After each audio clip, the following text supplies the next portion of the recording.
আচ্ছা, তোমরা কখনো নিজের সাথে নিজে ডেটে বেরিয়েছো? তাহলে তোমাদের অভিজ্ঞতাটা কিন্তু জানাতে আমাকে একদমই ভুলো না। আমিও বেরিয়ে পড়েছিলাম কিছুদিন আগে মায়ের জন্য ওষুধ আনতে আর আমার সরস্বতী পুজো পারপাস কিছু শপিং করতে। ১ম এ যাবো কল্যাণী, তারপরে যাবো কাঁচরাপাড়া। তো আমি যখন ট্রেনে উঠে বসেছিলাম তখন ভাবছিলাম এই মেয়েটাই একটা সময় কোথাও যেতে খুব ভয় পেত। কোথাও বেরোতে একা, একা খুবই ভয় পেতাম। আর এখন আমি একা, একা কত দূর, দূর চলে যাচ্ছি। সত্যি বলতে কিছুদিন আগে যখন আমার মায়ের অপারেশন হয় তারপরের থেকে আমার এই একা জার্নিটা শুরু হয়। আগে আমি মায়ের সাথে যেতাম, বন্ধু-বান্ধবীদের সাথে যেতাম। এখন একাই যেখানে যাওয়ার হয় চলে যাই। কারণ কেউ কখনো সবসময় তো সবাই সাথে থাকে না।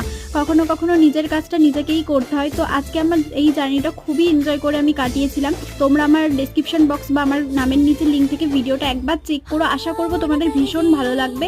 আর এই দেখো আমি চলে এসেছি কাঁচরাপাড়া। কাঁচরাপাড়া এসেই প্রথমে জুতোর সমাহার দেখালাম, তারপরে একটু কুর্তি দেখছিলাম।